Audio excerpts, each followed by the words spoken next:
Mais uma vez, nós queremos dizer muito boa tarde e queremos também reconhecer que tivemos um ligeiro atraso em relação aos outros dias, porque houve coisas que tivemos que fazer, encontros que tivemos de ter, mas ainda assim tudo fizemos para voltarmos a bater as vossas portas, sabendo que estão todos reunidos em casa durante este período em que tudo devemos fazer para evitar estarmos expostos ao vírus, coronavírus, que realmente só pode ser encontrado fora das nossas casas e estando em contato com pessoas. Fazemos votos de que estão cumprindo com todos esses princípios, lavando as mãos, utilizando máscaras quando estamos fora e vamos às compras, inclusive, se for possível, reforçar com luvas,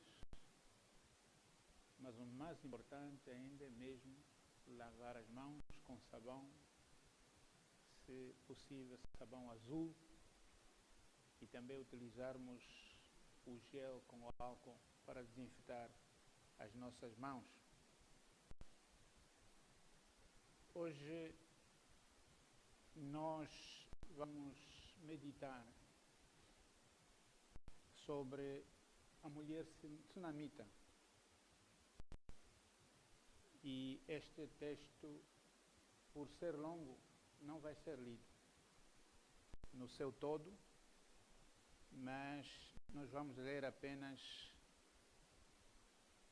alguns versículos e por isso eu gostaria de convidar-vos para abrirem as vossas Bíblias em 2 Reis, capítulo 4, versículo 8 a 17. 2 Reis, versículo 4, capítulo 4, versículo 8 a 17.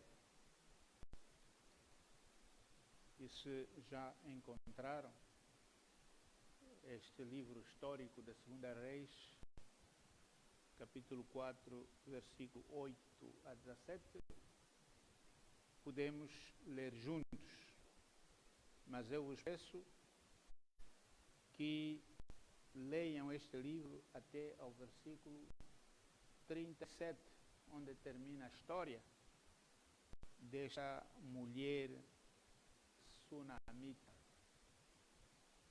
E diz assim a palavra: Sucedeu também um dia que, indo Eliseu a Suná, havia ali uma mulher importante, outras versões dizem rica, a qual o reteve para comer pão. E sucedeu que todas as vezes que passava por ali, entrava para comer pão. E ela disse a seu marido: Eis que tenho observado que este que sempre passa por nós é um santo homem de Deus. Façamos-lhes, pois, um pequeno quarto junto ao muro, e ali ponhamos uma cama, uma mesa, uma cadeira e um candeeiro, e há de ser que, vindo ele a nós, para ali se recolherá. Sucedeu que um dia chegou ali o profeta Eliseu e recolheu-se naquele quarto e se deitou. Então disse ao seu servo Geazi: Chama esta sunamita. E chamando-a ela se pôs diante dele.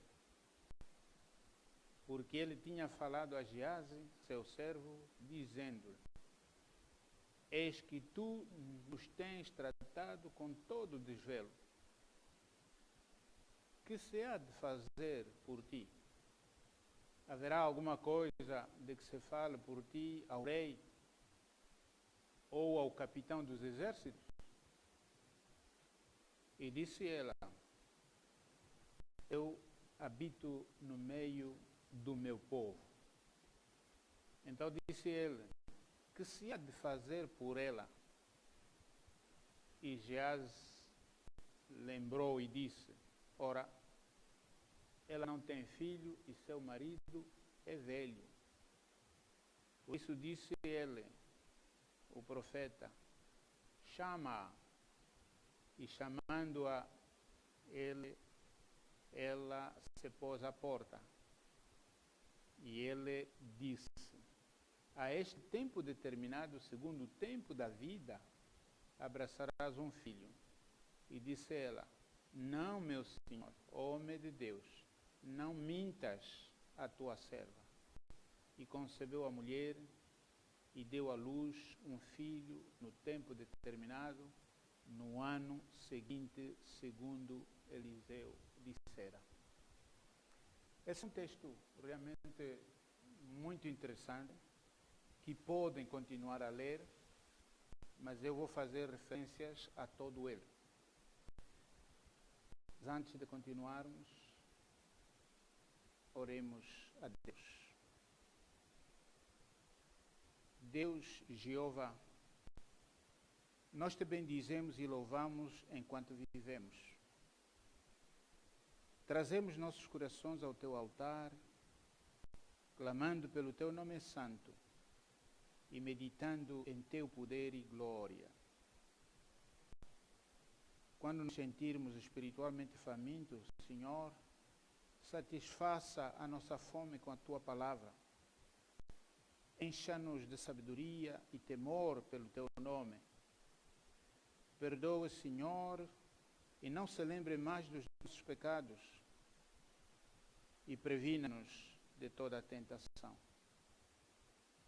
E quando a sede invadir a nossa alma, dê-nos de beber da tua água viva. Conforta-nos, ó Deus, em momentos de incerteza e tribulação. Faça-nos vitoriosos como os nossos patriarcas Abraão, Isaque e Jacó, que crendo em ti os abençoastes e prosperastes com a sua santa misericórdia. Perante esta doença que a todos atormenta e abala, Senhor nosso Deus, não permita que nos sintamos perdidos ou desprotegidos, porque sabemos que tu estás conosco, és o nosso pastor. A tua vara e o teu cajado nos consola e também anima a apreciar a vida que nos dás. Cubra-nos, ó Senhor, com o vosso manto celestial e esconda-nos no teu monte Sião. É o que nós te suplicamos, em nome de Deus Pai, Deus Filho, Deus Espírito Santo. Amém. Caríssimos irmãos, o que acabamos de ler pode conduzir-nos a pensar que precisamos de uma fé triunfante e também uma esperança que salva. Elias e Eliseu, seu discípulo e também sucessor, foram profetas caracterizados por fazer milagres.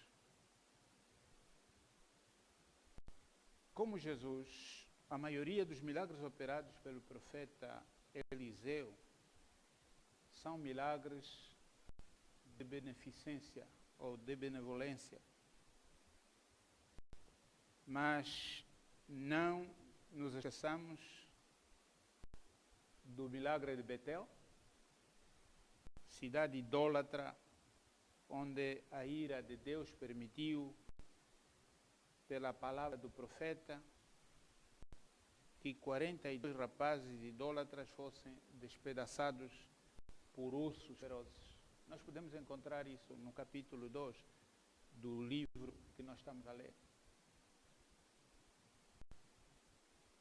Depois de seu mestre Elias, o profeta Eliseu não se cansou de andar de cidade em cidade, de aldeia em aldeia de Israel, pregando a palavra de Deus e alertando o povo para se voltar para o seu Senhor.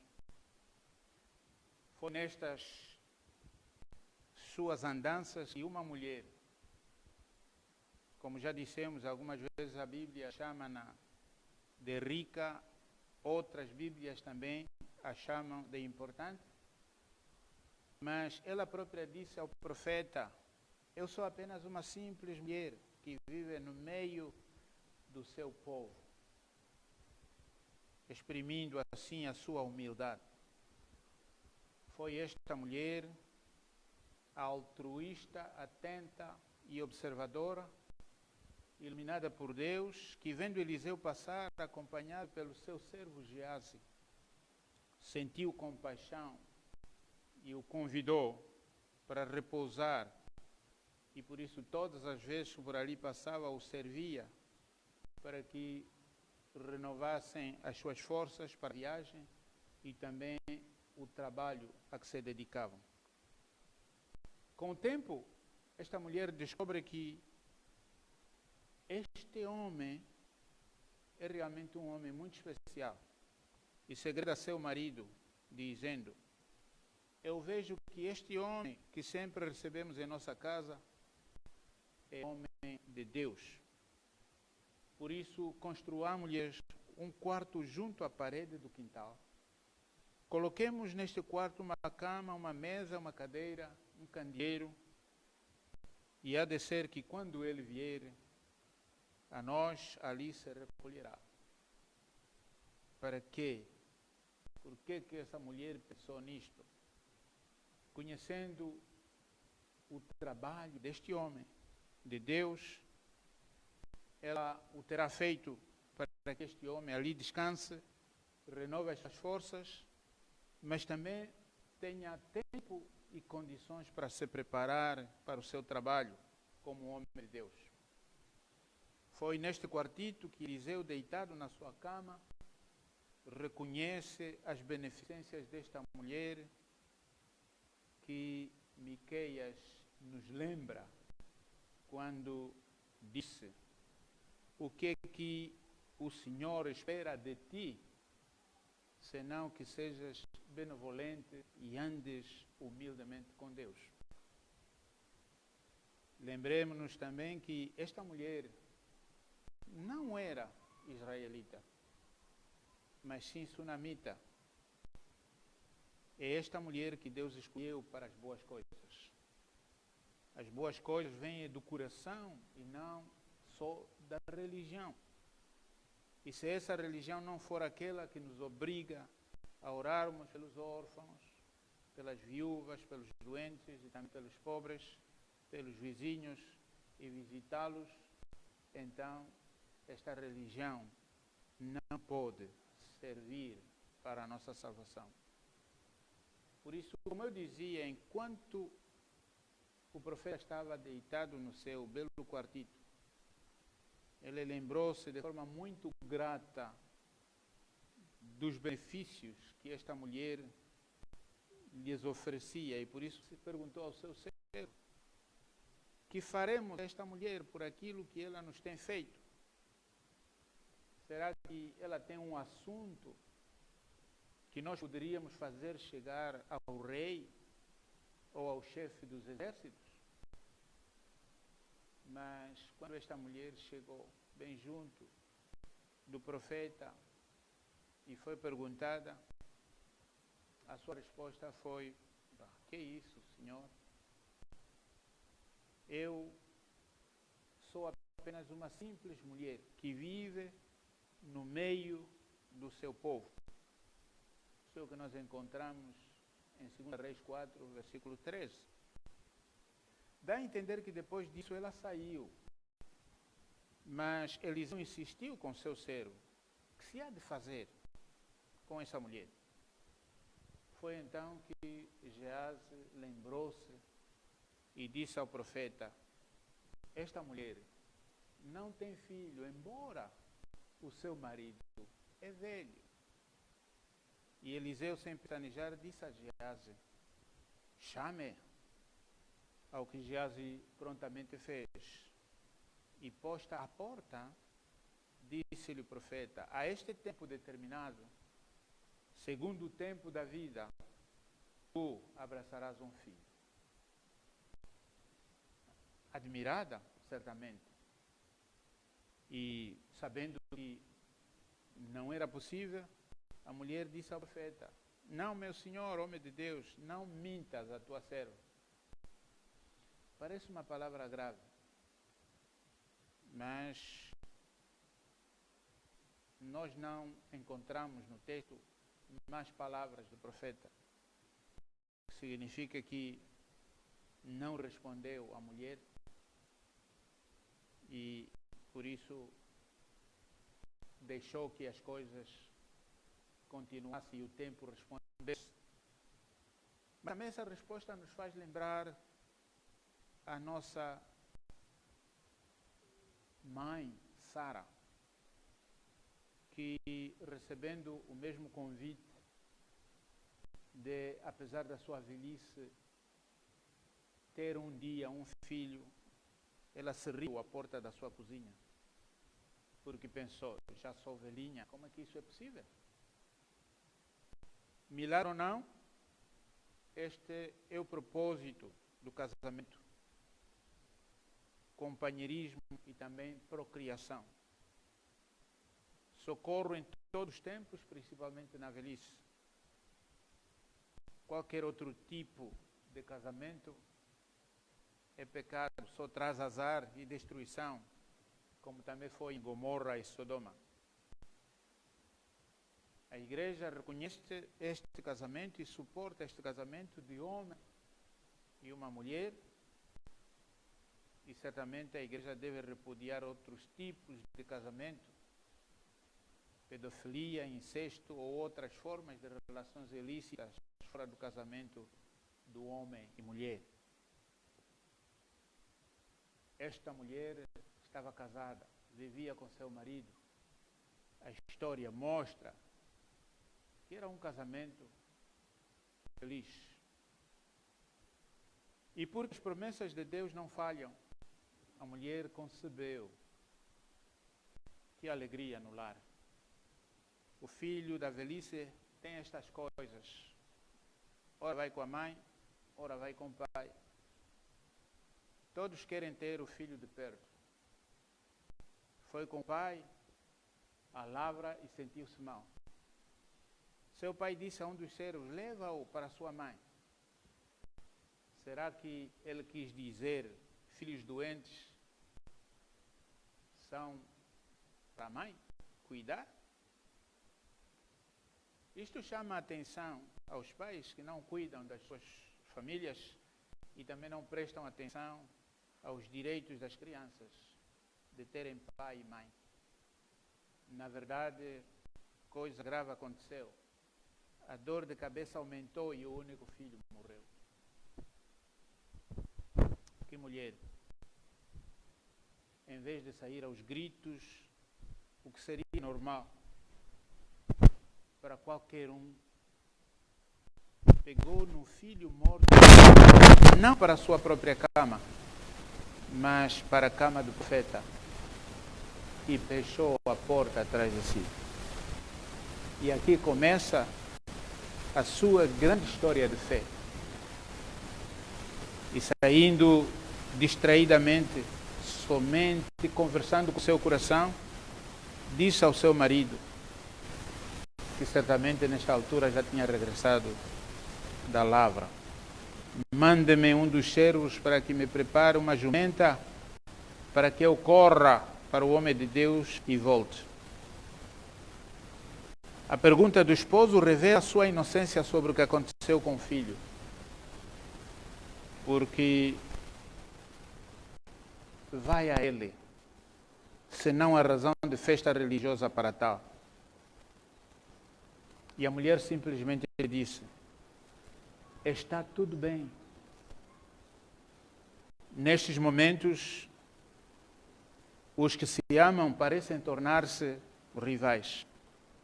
Mas sem mais delongas, o homem chamou o servo, este preparou a jumenta e a mulher partiu. Mesmo quando se aproximava da casa do profeta, e Geazi foi enviado a ele para saber o que a trouxera para a casa do profeta, a sua resposta foi a mesma, e muito calma: vai tudo bem. Chegado ao pé do profeta, ela fez o que não se podia fazer: inclinar-se e pegar nos pés do profeta. Geazi achou isso muito mal, mas o profeta disse a seu servo: deixa, porque a sua alma está triste e amargurada, e o Senhor me encobriu e não me manifestou. Lembra-nos também o que nós encontramos em Isaías 55:8. Que os pensamentos de Deus não são os pensamentos dos homens, nem os caminhos de Deus iguais aos caminhos dos homens. Por isso o profeta não tinha recebido a visão do que estava acontecendo. E o grito de desespero veio da mulher: será que eu te pedi algum filho? Homem de Deus, não disse eu que não mintas para mim e não me enganes? O profeta descobriu logo que alguma coisa estava mal. O filho estava morto. E por isso viu que era urgente e fez avançar o seu servo Geazi, dizendo: cinge os teus lombos, toma o meu cajado na tua mão e vai. Pelo caminho a ninguém cumprimente. E se fores saudado, não respondas. E chegado lá onde o menino está, ponha o meu cajado sobre o rosto do menino. O que ele fez. Mas a mulher não partiu com Geazi. Permaneceu no lugar. Ela não tinha pressa. Por isso, ela disse ao profeta: viva o Senhor e viva a tua alma, que não hei de deixar. Eu não sairei daqui. Tu não vais ficar. Se não fores, eu aqui também fico contigo. A mulher estava focada no poder de Deus, que estava no homem de Deus, que lhe disse: a este tempo, segundo o tempo da vida, abraçarás o filho. Por isso ele não estava disposto a deixar este homem. Você é o homem da minha fé em Deus. Eu sei que só você pode resolver. E a insistência da mulher, o profeta foi com ela. O delegado passou em frente, experimentou e não conseguiu. E estava voltando e informou ao profeta dizendo: o menino não despertou. Está morto. Temos aí também algum texto que diz que a mulher provavelmente deu um forte grito por saber que o filho estava realmente morto. Ou que o profeta parou e disse à mulher: já não há mais esperança. Mas Eliseu seguiu sua viagem, pois sabia que estava requisitado pela mulher para ir e salvar esta criança. E a mulher sabia que a salvação de seu filho estava em Deus, o homem de Deus. Por isso é que ela pediu que este homem não ficasse, mas fosse com ele. E esta foi a fé triunfante. Eliseu entrou no quarto, naquele quarto em que orava, em que descansava, e a partir do qual ele ia realizar a sua missão. E Deus lhe encontrava muitas vezes ali para lhe revelar os acontecimentos que tinha de enfrentar. Foi ali neste quarto fechado que, fazendo o que Deus lhe instruía, através da súplica, através da oração, ressuscitou o menino. E abrindo a porta, chamou a Gease e disse: chama a mulher. O que Gease fez, e ela veio. E disse-lhe o profeta: toma o teu filho. Mas ela entrou, não recebeu o filho e foi-se embora. Entrou no quarto e prostrou-se aos pés do homem de Deus com gratidão. Agradeceu, louvou a Deus e só depois saiu do quarto com seu filho, andando e vivo. Esta é a fé que precisamos. É a fé que nos dá esta esperança salvadora. Como mortos de medo, nos fechamos nas nossas casas. E eu estou certo que, se confessarmos os nossos pecados, Deus é fiel e justo para os perdoar e também nos dar a vida depois que este tempo difícil tenha passado. Crês tu, caro, em Deus como esta mulher, que não tinha dúvidas de que o homem de Deus tinha o poder que vem do alto para salvar o seu filho?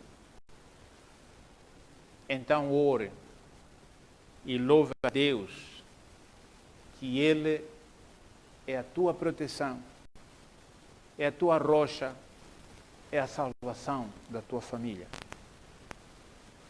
3 lições nós aprendemos desta história.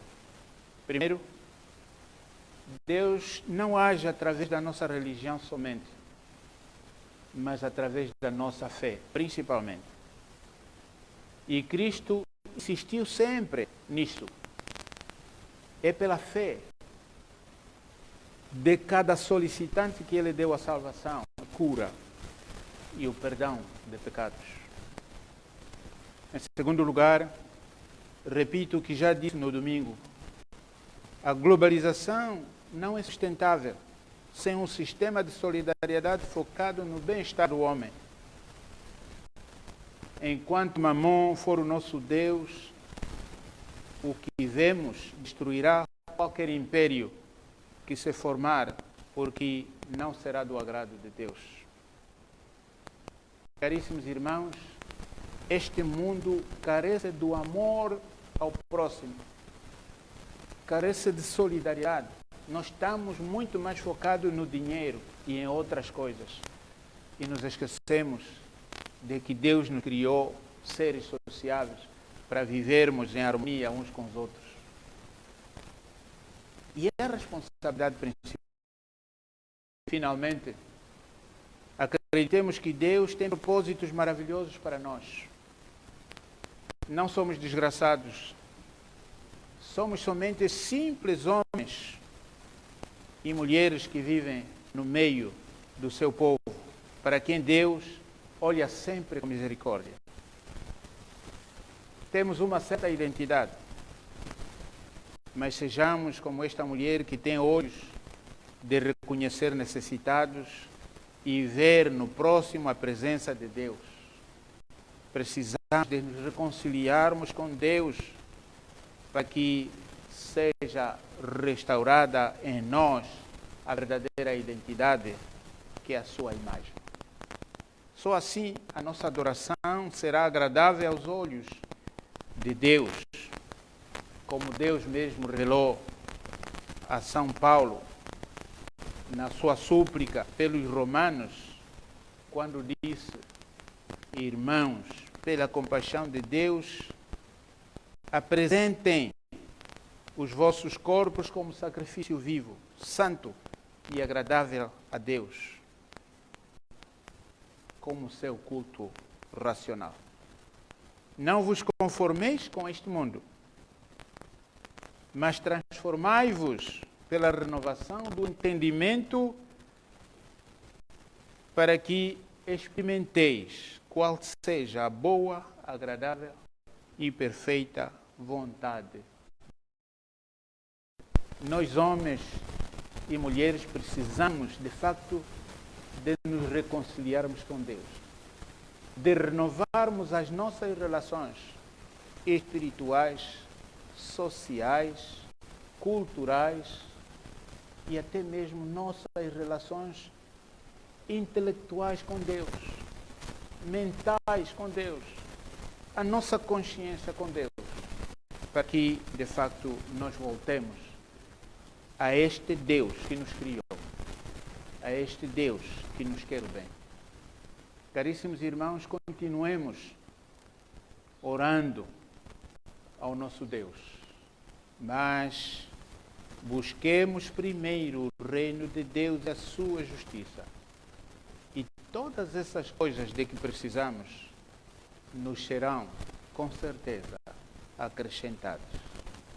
Que Deus nos abençoe. Que Deus continue a guardar-nos. Que Deus continue a proteger a nossa terra.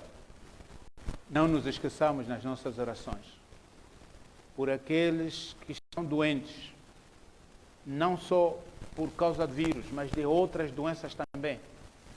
Nós queremos pedir a Deus que tenha compaixão de cada um deles e certamente os tire da cama, como também levantou este jovem menino e lhe deu vida e o tornou para junto de seus pais viver com alegria.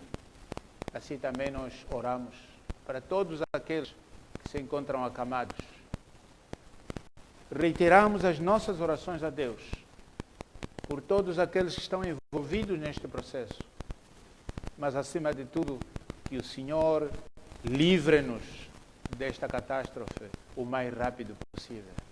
Que Deus vos abençoe e vos guarde e continuem a cumprir as instruções que Ele está inspirando para que seja um meio pelo qual nós nos devemos salvar. Que Deus a todos abençoe. Amém.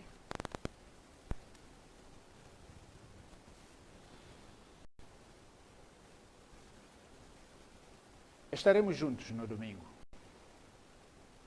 Nós voltaremos outra vez a bater a porta das vossas casas, para que juntos continuemos a meditar e juntos continuemos a celebrar a entrada triunfal daquele que é o nosso Salvador. Não só em Jerusalém, mas também nas nossas vidas, nos nossos corações, para se tornarem nosso Senhor. Continuemos sempre a cuidar das nossas crianças em casa, não as deixemos sair sozinhas e não devem mesmo sair. Devemos nos manter em casa.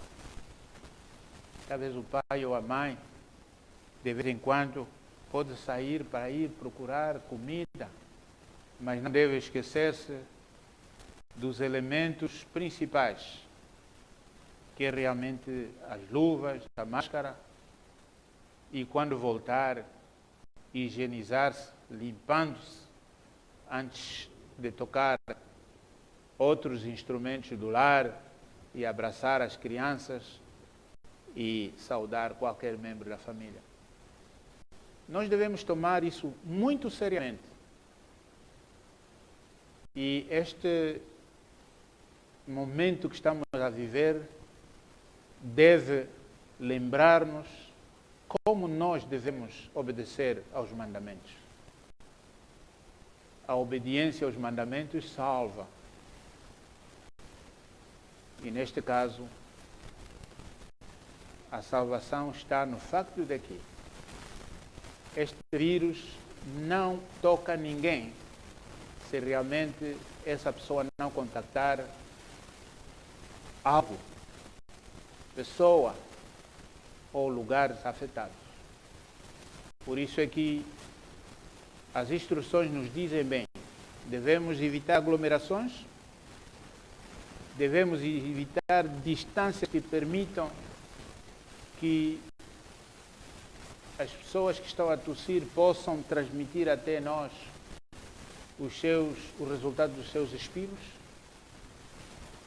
E também também porque o vírus pode ser deixado nos instrumentos que foram manuseados por mãos humanas.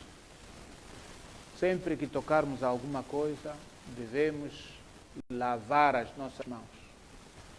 Hoje, quando eu vinha no carro, porque participei numa reunião no governo provincial, no noticiário, um especialista, um médico, informou que o sabão azul é o melhor sabão. Por isso, devemos sempre lavar as nossas mãos e as nossas coisas com o sabão azul. E enquanto estiver a lavar as mãos, demore um bocadinho com a espuma, esfregando as mãos, porque essa espuma do sabão azul tem de facto o poder de destruir a cobertura gordurosa deste vírus. E sem esta cobertura gordurosa, este vírus não pode resistir, morre. Por isso, vamos experimentar, vamos fazer isso. E também o lavar as mãos deve se tornar hábito. Não era só um vício dos hebreus, deve ser também nosso vício. Mesmo depois do vírus, o lavar as mãos é sempre bom porque contribui para a nossa saúde. As mãos são muito importantes, é através dela que levamos tudo à nossa boca. É através dela que nós preparamos os nossos alimentos, a nossa roupa e muitas outras coisas que temos de fazer. E como nós sujamos as mãos trabalhando, então não devemos nos alimentar sem lavar as mãos. Lavemos as mãos e lavemos sempre as mãos e bem. E se é possível, como disse o médico, não devemos ter pressa. Devemos gastar alguns segundos, 10 segundos ou mais, com essa espuma nas mãos, para que realmente esse sabão manifeste o seu efeito, que é de destruir a capa deste vírus, que é aquela que ajuda o vírus a viver, que ajuda o vírus, que protege o vírus de morrer. Por isso, para nós interessa que esse vírus morra, seja destruído. Embora os vírus não tenham vida, mas realmente nós queremos que o seu efeito maléfico cesse, seja destruído. Que o Senhor nos proteja, que o Senhor nos acompanhe, que o Senhor dê à nossa pátria proteção. Amém.